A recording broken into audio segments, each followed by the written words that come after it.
بسم اللہ الرحمن الرحیم۔ آج میں اسلامک مائکرو فائنانس یا انٹرسٹ فری مائکرو فائنانس کے بارے میں ڈسکس کرنا چاہتا ہوں۔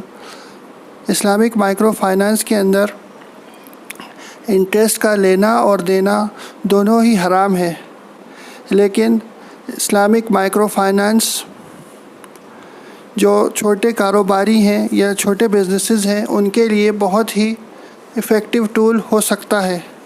اس کے اندر 5,000 سے لے کے 10,000 روپے تک کا لون غریب لوگوں کو بانٹا جاتا ہے، اور اس کے اندر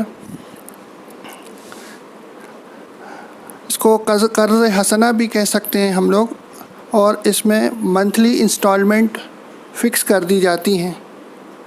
جیسے مثال کے طور پہ اگر ہم لوگ کسی کو 5,000 روپے کا لون دیں اور ویکلی انسٹالمنٹ 300 روپے فکس کر دی جائے تو 4 ویکس میں 1,200 روپے انسٹالمنٹ ریٹرن آ جائے گی، اور 4 مہینے میں پورا کا پورا پیسہ جو لون کی شکل میں دیا گیا ہے وہ واپس آ جائے گا۔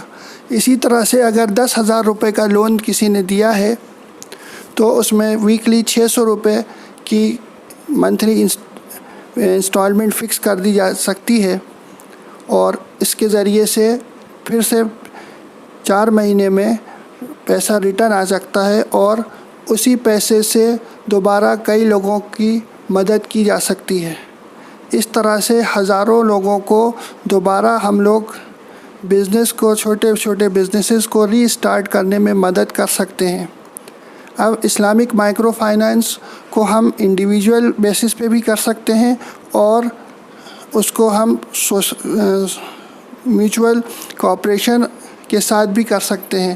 جیسے کئی لوگ اکٹھا ہو کے پیسہ جمع کریں، فنڈ کو اکٹھا کریں، اور ایسے لوگوں کے بزنسز کو ڈھونڈیں جن کے بزنسز ختم ہو گئے ہیں یا جو نئے چھوٹے بزنسز اسٹارٹ کرنا چاہتے ہیں۔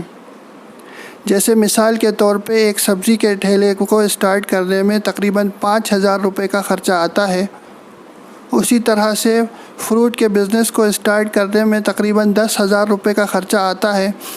تو غریب لوگوں کی اگر ہم اس طرح سے مدد کر سکیں تو ایک تو ہم کو بہت اجر و ثواب بھی ملے گا، اور دوسرا ہم لوگ اس کو ساہوکار کے سود سے بھی ہم لوگ بچا سکتے ہیں۔ اور ساہوکار جو ہیں بہت زیادہ ریٹ آف انٹرسٹ لیتے ہیں، یہاں تک کہ 24%، 30%، 60% تک بھی ریٹ آف انٹرسٹ لیتے ہیں۔ تو غریب آدمی ویسے ہی پریشان ہوتا ہے، اور سود کے اوپر پیسہ لینے سے اس کا اور پریشانی بڑھ سکتی ہے۔ اسی طرح اسلامک مائکرو فائنانس سے ہم کسی کو ٹریننگ دلا سکتے ہیں، کسی کو میکینک اگر ہے تو اس کو ٹولز خرید کے دے سکتے ہیں، یا اسی طرح سے اور بھی بہت سارے بزنسز کو ہم ری اسٹارٹ کرا سکتے ہیں۔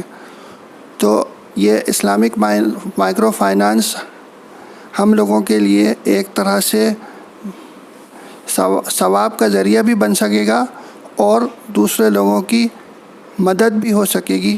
تیسرا، سود سے بھی ہم لوگ اس کے ذریعے سے بچ سکتے ہیں۔